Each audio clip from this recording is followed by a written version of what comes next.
Hello అండి అందరికీ. ఈరోజు అయితే నేను సింపుల్ ప్రాసెస్లో సాంబార్ అయితే తయారు చేశాను. ఈ సాంబారు ఏ విధంగా నేను తయారు చేశానో ఈ వీడియోలోకి వెళ్ళి చూడండి. చాలా అంటే చాలా సింపుల్ అండి సాంబార్ తయారు చేసుకోవడానికి. ఈ విధంగా ఒకసారి మీరు కూడా చేసుకొని చూడండి. చాలా అంటే చాలా బాగుంటుంది. సింపుల్ ప్రాసెస్ అండి. ఎంతో రుచికరమైన సాంబార్ అయితే తయారు చేశాను. నచ్చితే ఒక లైక్ చేయండి, షేర్ చేయండి, సబ్స్క్రైబ్ చేయండి. థ్యాంక్ యూ అండి. సాంబార్ కోసం కందిపప్పు తీసుకున్నాను నేను ఒక గ్లాసు. ఈ పప్పు ఇప్పుడు ఒక 2 సార్లు మంచిగా కడిగి పెట్టుకుంటాను. పప్పు ఒక 2 సార్లు మంచిగా ఈ విధంగా వీడియోలో చూపిస్తున్నట్టుగా ఒక 2 టైమ్స్ కడుక్కోవాలి. కడిగి పెట్టుకున్న పప్పు ఇప్పుడు కుక్కర్లో వేసుకుంటున్నాను. ఇప్పుడు పప్పు మునిగాలని వాటర్ వేసుకోవాలి. ఇంకా కట్ చేసుకొని వేసుకోవాలి. 1/2 స్పూను పసుపు వేసుకోవాలి. కొద్దిగా ఆయిల్ వేసుకోవాలి. ఈ ఆయిల్ వేసుకోవడం వలన పప్పు పొంగకుండా ఉంటుంది. కుక్కర్ క్యాప్ పెట్టుకొని స్టవ్ అంటించుకుంటున్నాను. ఇప్పుడు ఒక 7-8 విజిల్స్ వచ్చే వరకు 8 విజిల్స్ వచ్చే వరకు ఉడికించుకోవాలి.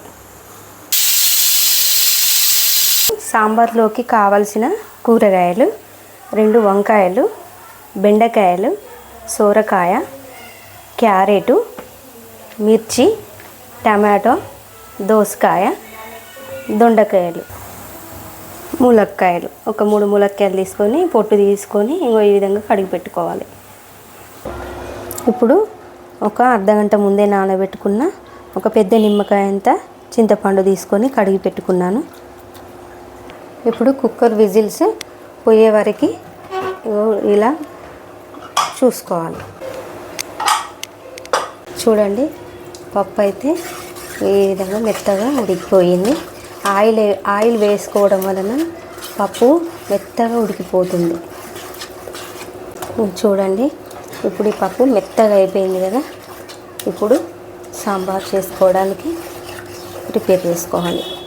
ఇందులోనే చింతపండు రసం కలిపి పెట్టుకొని ఇట్లా చింతపండు అంతా రసం తీసుకొని ఈ విధంగా రసం వేసుకోవాలి. చింతపండు రసమే వేసుకున్నాను కదా. ఇప్పుడు కొంచెం పులుపు తగ్గించుకోవడానికి కొద్దిగా వాటర్ వేసుకోవాలి. ఇప్పుడు పులుపు ఏ విధంగా ఉందో చూసుకోవాలి. పులుపు తక్కువ ఉంటే చింతపండు రసం వేసుకోవాలి. లైట్గా కారం వేసుకోవాలి. మిర్చి వేసుకుంటున్నాం కదా, లైట్గా కారం, స్పూను మెంతిపిండి, రుచికి తగినంత సాల్ట్.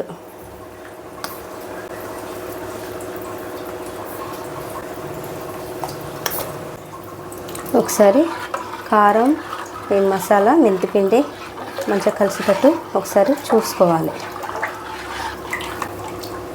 చూడండి ఈ విధంగా మరి పలచగా కాకుండా చిక్కగా కాకుండా ఈ విధంగా చేసుకోవాలి.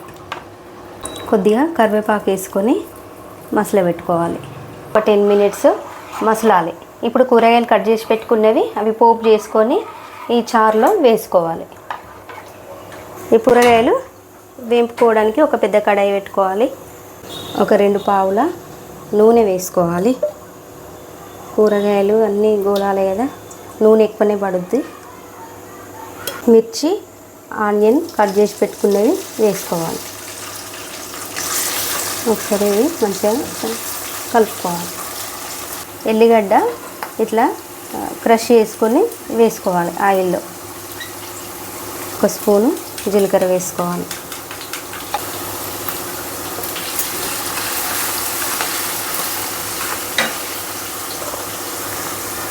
ఇప్పుడు 1 స్పూను పసుపు. ఇప్పుడు ఒక రెమ్మల కరివేపాకు వేసుకోవాలి. ములక్కాయలు వేసుకోవాలి. దోసకాయలు వేసుకోవాలి. దొండకాయ ముక్కలు వేసుకోవాలి. ఇప్పుడు క్యారెట్ ముక్కలు వేసుకోవాలి. బెండకాయలు, ఇప్పుడు సోరకాయ ముక్కలు, వంకాయలు, టమాటాలు. ఇప్పుడు ఈ ముక్కలన్నీ ఒకసారి మంచిగా కలుపుకోవాలి. ఇప్పుడు ఈ కూరగాయలన్నీ మగ్గే వరకు మూత పెట్టేసుకోవాలి.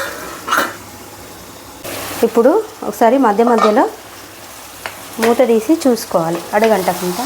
ఒకసారి ముక్కలు ఇట్లా పైకి కిందిగా అనుకుంటూ కలిపేసుకోవాలి. చూడండి ఇప్పుడు సాంబార్ అయితే ఏ విధంగా మసులుతుందో. ఇట్లా ఒక 15 మినిట్స్ పాటు మసలు పెట్టుకోవాలి. చూడండి ఇప్పుడు ముక్కలన్నీ మెత్తగా ఉడికిపోయినాయి. ఇప్పుడు ఈ ముక్కలు ఈ మసలే సాంబార్లో వేసుకోవాలి. ఈ ముక్కలు ఇప్పుడు కొంచెం చప్పగా ఉండకుండా ఇందులో కొంచెం సాల్ట్ యాడ్ చేసుకోవాలి. మనం చారులో వేసాం కదా, ఇవి కొంచెం ఈ ముక్కలు చప్ప ఉండకుండా టేస్టీగా ఉంటాయి. ఉప్పు వేసుకోవడం వలన ఈ ముక్కలు కూడా ఈ కూరగాయలు అనేటివి అన్నీ టేస్టీగా ఉంటాయి. కూరగాయలన్నీ మెత్తగా చూడండి, మెత్తగా ఉడికిపోయినాయి కదా. ఇప్పుడు ఈ కూరగాయలన్నీ సాంబార్లో వేసుకోవాలి. ఇప్పుడు ఈ కూరగాయలన్నీ వేపుకున్నాను కదా, ఇప్పుడు సాంబార్లో వేసుకోవడమే. మళ్ళీ ఒక 5 మినిట్స్ మసలే వరకు ఉంచుకొని స్టవ్ ఆఫ్ చేసుకోవడం. చూడండి ఇప్పుడు ఈ ముక్కలన్నీ ఈ మసలే సాంబార్లో వేసాను కదా. ఇప్పుడు ఒక 5 మినిట్స్ పాటు మసలే వరకు ఉంచుకోవాలి. వేడి సాంబారు రెడీ. ఈ చిన్న బెల్లం ముక్క వేసుకోవడం వలన సాంబారు చాలా రుచి ఉంటుంది. చివరగా కొత్తిమీర వేసుకొని స్టవ్ ఆఫ్ చేసుకోవడమే.